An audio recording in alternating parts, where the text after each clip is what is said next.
はい、皆さんこんにちは。今日は3月26日なので、もう3月が終わりですね。多分今日が今月ラストのポッドキャストになるかなとは思います。今月は全然更新できていないんだけど、きっとそのせいで再生数の方もちょっと落ちてきてはいるんですが、また来月からペースを上げていきたいなと思います。私が喋りたいことをただ喋ってるポッドキャストなんでね、これからもそんな感じで、ただ役に立つ情報とかも話していけたらいいなと思うし、作業のお供とか、お好きな人はね、ぜひ聞いてもらえたら嬉しいかなと思います。ということで、もう新学期、新年度ですね。4月から。もう来週から。私の年度末、そして4月からの予定は、いろいろ忙しくしてるんですけども、今週はもう仕事を片付けるっていうのと、あとは土日になるべく働かないっていうのを今月から実施しているので、そのためにあと木曜、金曜は頑張りたいなと思います。で、土日は桜を見に行きたいですね。動画も撮りたいし、土曜日の朝にお友達と行くのと、あと日曜日の夜にね、家の近くの桜を見たいなと思ってます。来週もお友達が海外から来てくれるので、何か所か桜を見て一緒に動画を撮りたいなと思ってます。だから桜だらけの動画をね、ショート動画とか YouTube にアップすると思います。私もすごい桜は好きだし、桜嫌いな人ってあんまりいないとは思うんだけど、でもこんなにお花見というか桜を見に行くのを詰め詰めにしていたことはないですね。多分1年に1回行くか行かないかぐらいだと思います。なんかずっと東京に住んでると、例えば東京だとね、有名なのって上野とか新宿、代々木公園というか、いろんなところにね、至るところに桜はあるんだけど、そこも何度か行ったかな。何度か行ったって言っても、1、2回しかそれぞれ行ってないと思うんだけど、お花見に行こうって言ってお花見に行くことはなくって、通ったから寄ってみようとかね、そういうのはあるけど、私、お花見っていうものを実際はしたことはないかもしれないです。お花見って、なんか、レジャーシート引いて食べ物とかお酒とか持ってね、何人かで見るっていうイベントだと思うんだけど、記憶にないですね。お花見をした記憶がない。友達と写真撮りに行ったりとか、そういうのはあるけど、社会人だとね、やっぱり土日しかない。で、土日はすごい混んでる。平日はでも、職場とか、日本語学校にも桜は咲いてたし、私の会社が、新学期が忙しい会社だったんだよね。新卒で入った会社が。だから全国バタバタ飛んでたんだけど、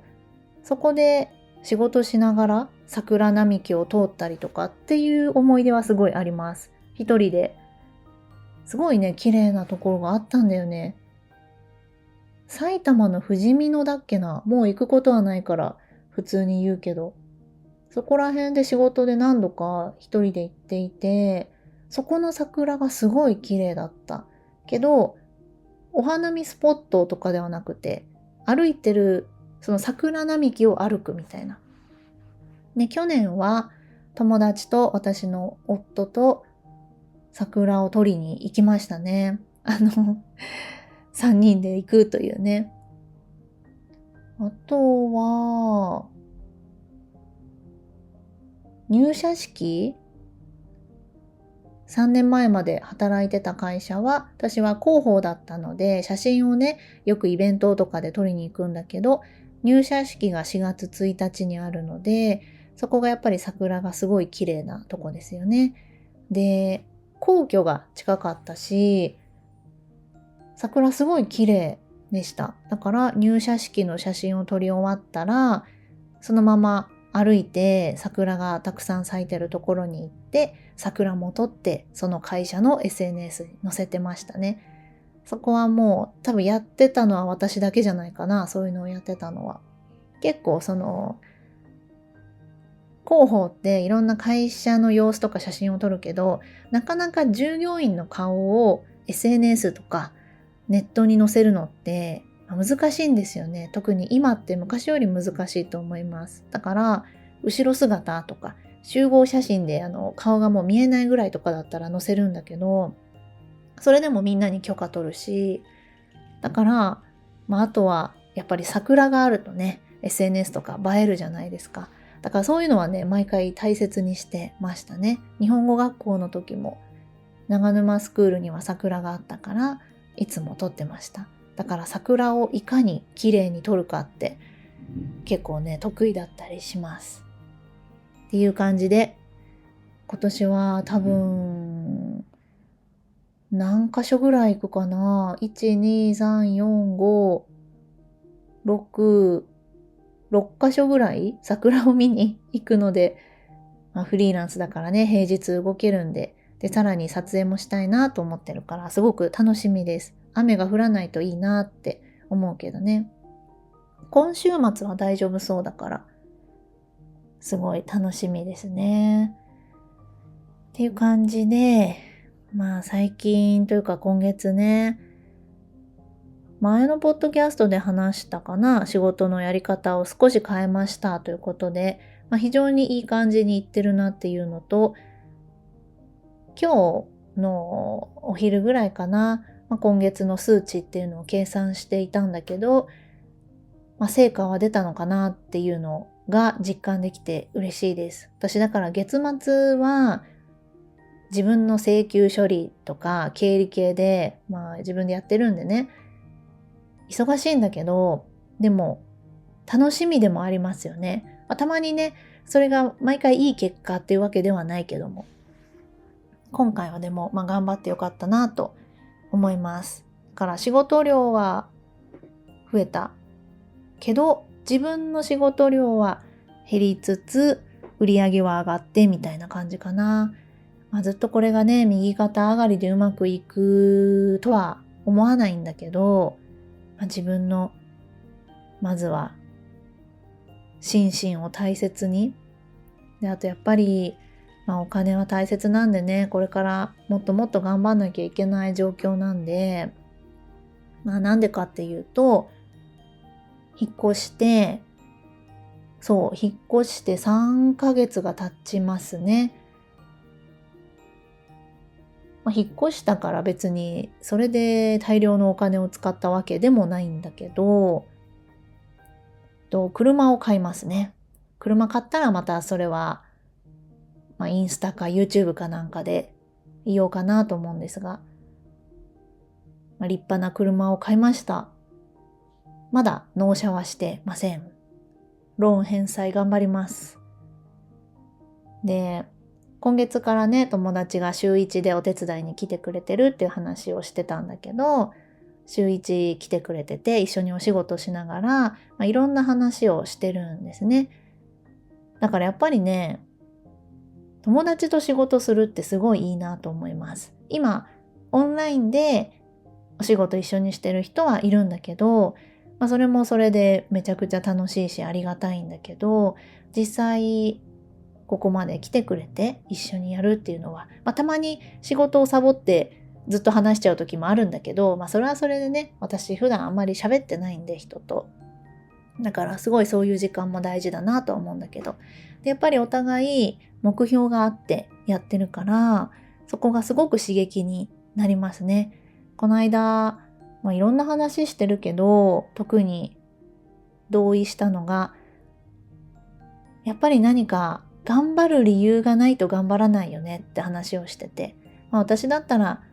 家のリフォームもそうだし、車も買うし、これからライフスタイルも変わるっていうことで、そういうのがあるからこそ、もう仕事をやらなきゃいけない。やらざるを得ない状況ですよね。だからこそ頑張るし、その友達も私と同じ状況ではないけども似たような感じなので、だから一緒に今私の仕事を手伝ってくれているし、自分でも新しい仕事を始めようとしてるから、すごい刺激にもなるし、その通りだなと思います。やっぱりこの年になると、30代になると大きな挑戦をするって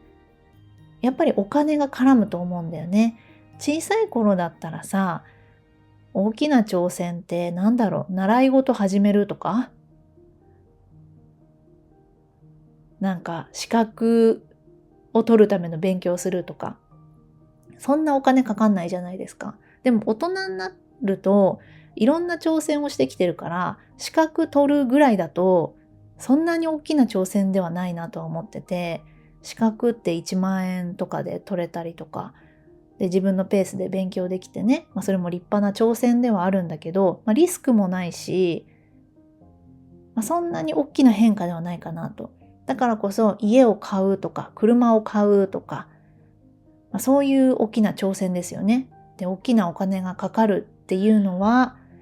頑張る理由にはなりますよね。だからそういうことをせずにのんびり生きていくっていうのもいいかもしれないんだけど、だから結局都内に住んでるから車はなくってもなんとかなってるし、家もね、もう次考えるのは家なんですけど、家についてはもうちょっと時間をかけて考えたいなとは思ってます。そう、だから車はなくてもいいけど欲しい。車があったらいろんなところにいつでも行ける。で、小さい車とかは嫌なんですよ。それは夫もそうだし、私も同じ考えで、買うなら立派な社長が使ってるような車がいいよねってなって、そっちの方がリセールバリューって言って売れるしね。だから長期的に考えた時にとか、生活が苦しくならない程度のお金、もちろんポケットマネーは頭金とかでなくなるんですけどね。全部なくなるわけではないんだけど、やっぱそれって結構勇気いるじゃないですか。コツコツ貯めてきたお金がドンって出ていくってね。だから、ただもちろんローンですよ。ただ頭金がね、そのローンのいろいろの審査とか利息のために頭金を結構大きくは払うんだけども、家買うレベルに比べたら全然ですけど。だから、納車はまだね、これからなんだけど、すごい楽しみですね。車を取りに行くっていうのがね、すごい楽しみで。このまま行けば4月頭とかに行けるんじゃないかなとは思ってるんだけど、今は連絡待ちでございます。細かいこと言うといろいろあって、こちらがねちょっと待たせてしまったんで、やっぱり私が個人事業主っていうのが厳しかったです。しょうがないですよね。この売り上げがこれからも続くかって私は頑張りますって感じだけど保証はないんで。会社員はねやっぱそうだよね。このお給料が今後も続くっていう辞めない限りはそのお給料がもらえるから、そりゃあ信頼ありますよね。だからじゃあ会社員の時にローンを組んでれば問題なかったとは思うんだけど、でも会社員の時は別にその車は欲しくなかったんですよ。今だから欲しいの。だからいろいろと大変でしたけど、無事になんとかなったんでよかったです。知ってたしね、会社辞めたらそういう信用がなくなるっていうのは。それでもお金借りれたりとか、お金借りるっていうのは借金、借金っちゃ借金か。消費者ローンとかじゃないですよ。資金調達ですね。そこもちゃんと通ったし、売り上げとかしっかり見てくれて採用してくれたんで、でもあれ落ちたら私結構ショックだったかなとは思うんだけど、これからもでもそういうの活用していきたいなと思います。自分でビジネスやってる人はね、自分の売り上げだけで何とかするんではなくって、そういう国とか自治体が支援してくれてるものがあるので、そういうものは使っていきたいなと思います。ローンもそうだよね。別に現金一括で払う必要はないんで、ローンの方がいいんで、ちょっと高くても、最終的に払う金額高くなったとしても、なんか脱毛とかさ、あったじゃないですか。脱毛サロン潰れちゃったみたいな。そういうのあると、一括払いって怖いですよね。なんかあったらもう帰ってこないっていう。だからリフォームとかも、絶対に終わるまでは払いたくなかったんですよね。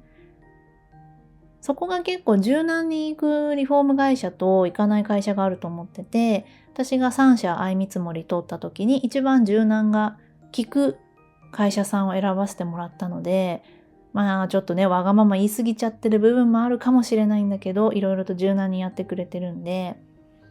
でもね、自分たちを守るため、リスクを最小限にするためには、そういうところも必要だなと思います。最低限の礼儀とか、別にクレームをね、言うのは良くないと思うんだけど、そういうところを踏まえた上でね、なるべく出すお金は遅く、もらうお金は少しでも早くって、これ会社員の時から習ってましたけど、出すお金は遅くっていうのはわかるけど、もらうお金は別にそんな早く、一日でも早くても遅くても変わんないかなとは思うけどね。でも、月が変わるとちょっと変わるか。今しかも年度の切り替えでも個人事業主は関係ないな。っていう感じなんで、そういう経理周りとかね、今は自分でやってないわ、実は。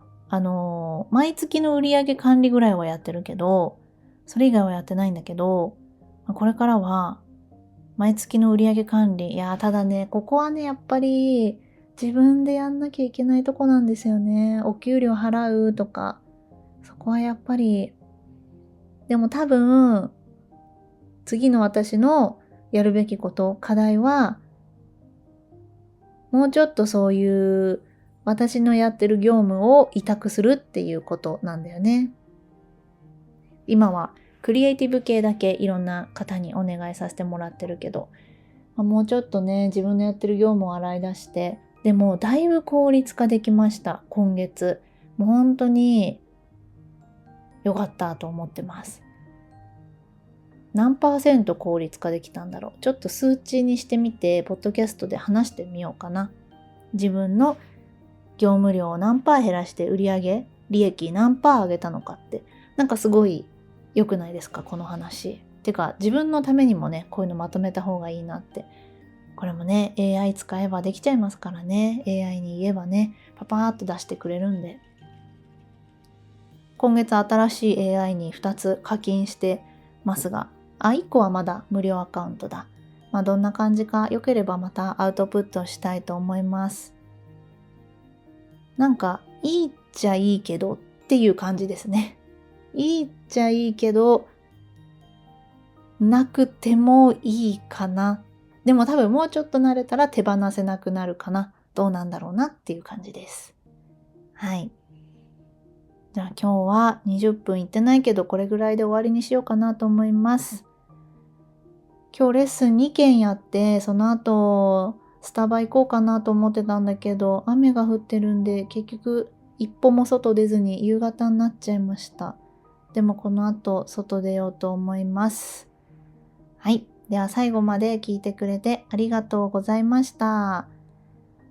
また来月からもどうぞよろしくお願いいたします。それではまた聞いてください。バイバーイ。